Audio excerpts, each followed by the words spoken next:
নিজের মাকে এত বছর পরে দেখতে পেয়েও সোনা নিজের মাকে বলে দিল, তুমি আমার মা হতেই পারো না, ইম্পসিবল। আর আমি তোমার মেয়ে সোনা না, আমার নাম হচ্ছে অলি। ওদিকে দীপা কিন্তু নিজের মেয়েকে দেখেই চিনতে পেরেছিল। দীপা জড়িয়ে ধরেছিল সোনাকে। সোনা রেস্টুরেন্টের মধ্যে এসে বাবাকে বলে, বাবা তুমি আমাকে কোনোদিনও ছেড়ে যাবে না তো? এক্ষুনি এখান থেকে চলো।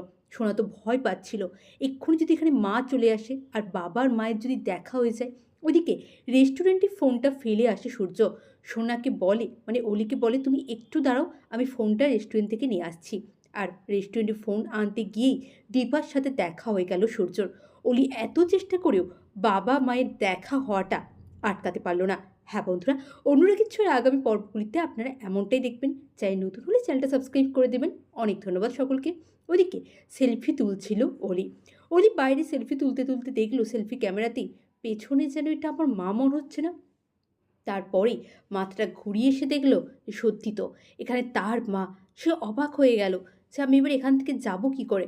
যদিও সে জানতো যে তার মা তো তাকে চিনতে পারবে না, কারণ সে অনেক বড় হয়ে গেছে, কিন্তু সে তো তার মাকে চিনতে পারছে। ওইদিকে সেও দীপা, নিজের মেয়েদেরকে সে চিনতে পারবে না। সোনার সাথে দীপার ধাক্কা হয়। তখনই দীপা বলে, সোনা মা তুই কত বড় হয়ে গেছিস তুই।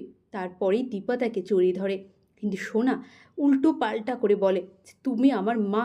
তোমার কি করে মনে হলো এটা? ইম্পসিবল ব্যাপার, তুমি আমার মা হতেই পারো না। আর আমি সোনা নয়, আমার নাম অলি। সত্যি তো এত দিন পর নিজের মাকে পেল সে। নিজের মা তাকে বুকে জড়িয়ে ধরলো। এখনও সে সেই পুরনো দিনের কথাগুলোকেই মনে রেখেছে। একবারও মনে হলো না যে মাকে আমি মা বলে ডাকি। সত্যি এই কেমন মেয়ে সেটা আমরা বুঝি না, আমরা বুঝতে পারছি না। আর এটা যদি রূপা হতো সে কি করতো আপনারা কি বুঝতে পারছেন?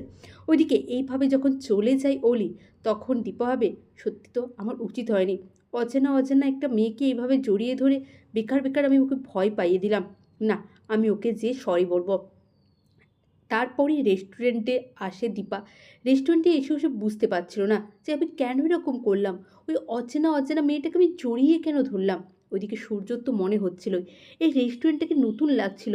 রেস্টুরেন্টের চারিদিকে ফুলের সাজ, রেস্টুরেন্টের খাবার, দীপার হাতে খাবারের গন্ধ, সব মিলিয়ে সূর্য 100% কনফার্ম ছিল যে এখানে কোথাও দীপা আছে। হ্যাঁ বন্ধুরা, অনুরাগের ছোঁয়ার আজকের পর্বটিতে আপনারা এমনটাই দেখবেন। অনেক ধন্যবাদ সকলকে ভিডিওটি দেখার জন্য। অনেক নমস্কার।